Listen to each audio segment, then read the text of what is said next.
नमस्कार मैत्रिणींनो, श्री स्वामी समर्थ. स्वागत आहे तुमचं अनुरंगोली या चॅनलवरती. तर आजच्या नवीन भागामध्ये आपण 3 रांगोळी काढणार आहोत. आजचा भाग छोटा आहे, तर रांगोळी सोप्या आहेत, सुंदर आहेत आणि अगदी युनिक रांगोळी आहे. चला तर मग काढूयात. तर इथे बघा, मी असे एकामध्ये एक असे गोलाकार आकाराचे 3 राऊंड काढून घेतलेले आहेत आणि त्याभोवती आपल्याला अशा पाकळ्या काढून घ्यायच्या आहेत. पाकळ्या फक्त आपल्याला वरच्या पाकळ्या जॉईंट करायच्या नाही आहेत, थोड्याशा मोकळ्या सुटसुटीत अशा पाकळ्या काढून घेतलेल्या आहेत आपण. आणि खाली आपण एक अशी मोठी 2 पानाची पाकळी काढून घेतलेली आहे आणि त्यामध्ये आपण हिरव्या रांगोळीने असा मोठा डॉट दिला आहे आणि वरती आपण लाल रांगोळीने असे 3 डॉट दिलेले आहेत आणि हलकासा आपण यामध्ये पांढरा रंग आता भरून घेऊयात. अगदी वेगळ्या आकाराची रोज रोज त्याच डिझाईन काढून आपणही बोर होतो आणि पाहणारेही बोर होतात.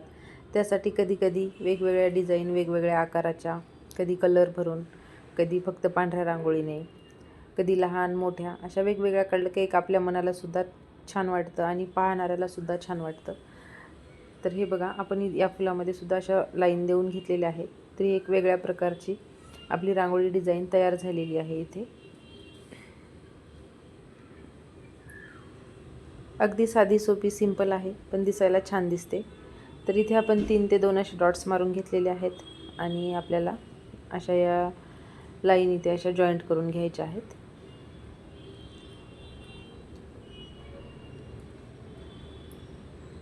तर हे बघा, आपण पूर्ण अशा जॉईंट केल्यात आणि आपल्याला बाहेरच्या साईडने अशा पाकळ्या काढून घ्यायच्या आहेत प्रत्येक लाईनवरती.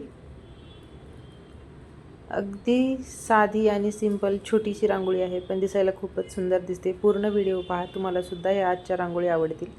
तर हे बघा, आपण जिथून आपली लाईन चालू होते तिथून खालून गोलाकार आकार घेऊन त्या पाकळीच्या आपल्याला वरती असे तुरे काढून घ्यायचे आहेत प्रत्येक साईडने. हे बघा, या पद्धतीने. अगदी सोपी आहे, पण दिसायला खूप आणि नाजूक रांगोळी आहे. तर आपण इथे हे तुरेसुद्धा क्लीन करून घेऊयात. तुम्हाला जर ही रांगोळी आवडली तर तुम्हीसुद्धा ट्राय करून पहा, तुम्हालासुद्धा छान वाटेल. तर आपण मध्ये मोठा एक असा लाल रांगोळीने डॉट्स देऊयात आणि ज्या आपण पाकळ्या काढल्या होत्या त्यावरती सुद्धा लाल रांगोळीने अशा आपण डॉट्स देऊन घेऊयात. आणि जे आपण तुरे काढलेले आहेत त्यावरती आपल्याला 2 लाईन देऊन त्यावरती एक असा डॉट्स द्यायचा आहे आणि मध्ये आपण लाल आणि पिवळ्या रांगोळीने असे डॉट्स देऊयात. तर हे बघा, तर ही होती आपली आजची दुसरी रांगोळी. मैत्रिणींनो, नक्कीच तुम्हाला ही रांगोळी आवडली असेल. तुम्हीसुद्धा प्रयत्न करा अशी रांगोळी काढण्याचा, छान दिसेल.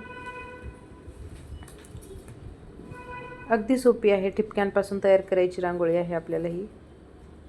तर इथे आपण तिसरी आणि शेवटची रांगोळी काढणार आहोत. तर इथे बघा, इथे सुद्धा मी 3 ते 2 अशी 3 ते 2 नाही, 3 आणि 1 असा डॉट्स देऊन घ्यायचा आहे. आणि आपल्याला इथे स्वास्तिक काढायचं आहे एक वेगळ्या पद्धतीने. तर हे बघा, मी लाईन कशा मारून घेते. एक लहान आणि एक मोठी लाईन आपल्याला प्रत्येक कॉलममध्ये अशा काढून घ्यायच्या आहेत आणि असंही जॉईंट करून घ्यायचं आहे.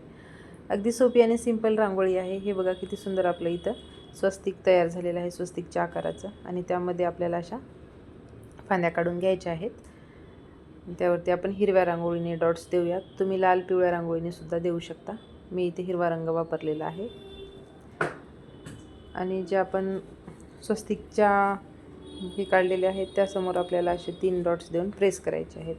तर मैत्रिणींनो, अशाच रांगोळी पाहण्यासाठी आपल्या चॅनलला नक्की सबस्क्राईब करा. रांगोळी आवडल्या तर आपल्या व्हिडिओला लाईक करा, शेअर करा आणि सबस्क्राईबसुद्धा करा. तर भेटूयात आपण उद्याच्या नवीन भागामध्ये नवीन रांगोळीसह. तोपर्यंत रांगोळी पाहत राहा, रांगोळी काढत राहा, रांगोळीची प्रॅक्टिस करत राहा. तर तोपर्यंत सर्वांचे धन्यवाद.